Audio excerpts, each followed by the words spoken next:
Chapter 1. The Island Boy. You are born on an island that does not feel French yet, Corsica, 1769. The air smells of salt, gunpowder, and wet stone. Your family is noble, technically, but the word means less here than it would in Paris. Your father has a title, a small name, and not enough money to make either one useful. You grow up hearing adults speak about France like an occupying force. The French have taken the island. The old rebels are defeated. The future now speaks a language you do not yet understand. Your name is Napoleon Bonaparte. At home, you are Corsican. In school, you will be treated as something smaller, a foreign boy with a strange accent, a thin body, and a pride too large for the room. You do not know it yet, but humiliation is about to become your first teacher, and you will become an excellent student. Chapter 2. The Outsider. You are 10 years old when they send you to military school in mainland France. The other boys laugh at your accent, they laugh at your clothes, they laugh at your name. You are not rich enough to impress them, not French enough to belong to them, and not weak enough to ignore them, so you withdraw. While they play, you read. While they joke, you study maps, ancient battles, Roman generals, Hannibal crossing mountains, Caesar crossing rivers, men who looked at impossible geography and saw a path through it. Snow falls outside the academy windows. You stand alone in the courtyard and imagine armies moving across Europe like pieces on a board. The other boys think you are quiet because you are afraid. They are wrong. You are quiet because you are taking notes. Chapter 3. The Cannon. You are 24. France is no longer a kingdom. It is a wound. The king is dead. The revolution has eaten through the country. Paris is full of speeches, executions, hunger, and men who call themselves patriots while sharpening knives behind their backs. Then comes Toulon. A city in the south has turned against the Republic and opened its port to the British. Older officers hesitate. They see walls, ships, chaos. You see angles. You place your cannons where everyone else says they cannot go. You drag metal through mud. You aim at the harbor, not the city. You understand the simple truth before the men above you do.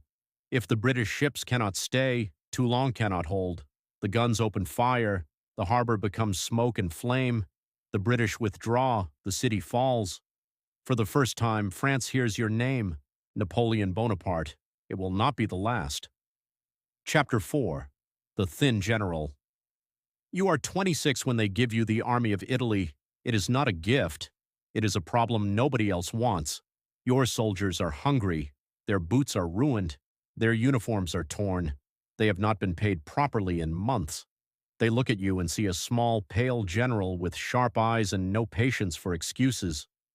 You look back and see an army that has forgotten what it is, so you speak to them. You tell them they are starving because corrupt men have failed them. You tell them Italy is waiting. Food, money, glory. Not someday. Now. Then you move faster than anyone expects. You split enemy armies before they can join. You strike through mountains. You attack in rain, mud, darkness, hunger. One victory becomes three become 10. Austria sends generals with better names, better titles, better experience. You send them home defeated. By the time the campaign ends, you are not just a general anymore. You are a weapon France has learned to point. Chapter 5. The Crownless King. You return to Paris famous. That is dangerous. Fame in revolutionary France is not a reward. It is a target. Men rise quickly here, then vanish into prisons, exile, or shallow graves. You marry Josephine, a woman with charm, debts, secrets, and connections in every room that matters. You love her, or perhaps you love what she represents. Paris. Power. The soft world that once mocked you now opening its doors. But France is unstable. The government is weak. The politicians talk too much. The generals wait. The people are tired. Then you leave for Egypt. You tell France it is a campaign of glory, a strike at British power, a new Alexander marching east. But Egypt is heat, sand, disease, and distance. Your fleet is destroyed by Nelson. Your army is trapped. The pyramids watch in silence as your dream begins to rot under the desert sun. So you do what you will do many times in your life. You leave the disaster before it can swallow you. You sail back to France. And France is ready for a man who promises order. Chapter 6. The Coup. You are 30. The government is collapsing under its own weight. The revolution promised liberty. Now it delivers fear, inflation, corruption, and exhaustion. You do not need to conquer Paris. You only need to make Paris believe you are the cure. The coup begins in confusion. Speeches fail. Deputies shout. Soldiers hesitate. For one terrible moment, the room turns against you. Then your brother saves the performance. Your troops enter. The politicians are pushed aside.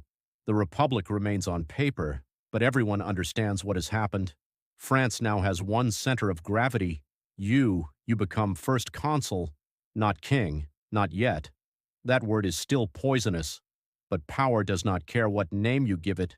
Power only cares who commands the room, and now every room in France bends toward you. Chapter 7. The Emperor. You are 35. Notre-Dame is filled with gold, incense, velvet, and silence. The Pope has come to crown you. Europe is watching. Old monarchies whisper that you are a temporary accident, a soldier lifted too high by chaos. You walk forward in imperial robes. Then you take the crown in your own hands. You place it on your own head.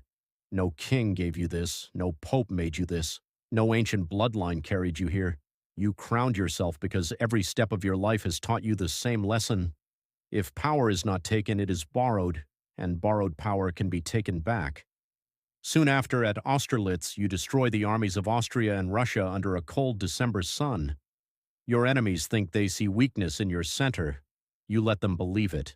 They march into the trap. By nightfall, emperors are fleeing the field. Europe finally understands. The island boy has become the storm. Chapter 8. The Burning Empire. You are 42 when you invade Russia. This is the mistake that will outgrow every victory. More than 500,000 men follow you east. Frenchmen, Poles, Germans, Italians, allies who are not really allies. Soldiers who believe your legend can defeat distance itself. At first, Russia gives you nothing to fight. They retreat. They burn supplies. They pull you deeper into the vastness. At Borodino, the earth shakes from cannon fire. Tens of thousands fall. You win the field, but not the war. Then Moscow burns. You stand inside a conquered city that has been emptied of meaning. No surrender, no peace, no victory worth holding. Winter arrives like a second enemy. Men freeze standing up. Horses collapse in the snow. The army becomes a column of ghosts stretching across white emptiness. You entered Russia with an empire behind you. You leave with silence. Chapter 9. The Small Island. You are 45. Paris is lost. Your marshals are tired. Your enemies have learned to stop fighting you alone. They send you to Elba, a small island in the Mediterranean, and pretend the story is finished. They should have known better. You watch Europe from exile and wait. France has a king again, but not a legend. The people remember the victories. The soldiers remember the eagles. The country remembers what it felt like to be feared. So you return. You land with a few hundred men. An army is sent to stop you. You step forward, open your coat, and speak to the soldiers who once followed you across Europe. If any of you would shoot your emperor, shoot him now. No one fires. The army joins you. Paris opens. For 100 days, the impossible happens again. Then comes Waterloo. Mud, smoke, hesitation. The British hold. The Prussians arrive. The final door closes. This time, there is no comeback hidden behind the horizon. Chapter 10. The Last Room. You are 51. St. Helena is not an island. It is a cage surrounded by ocean. The wind never stops. The house is damp. The guards are always near.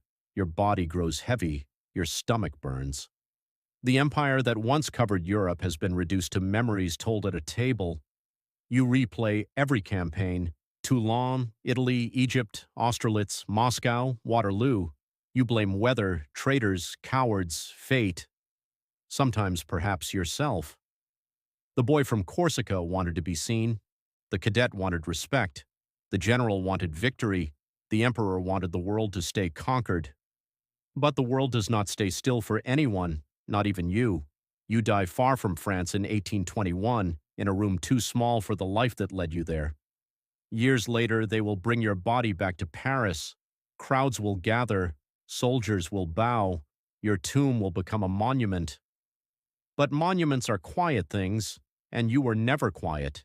You were the outsider who learned the map, the soldier who crowned himself, the emperor who rose too high and fell too far.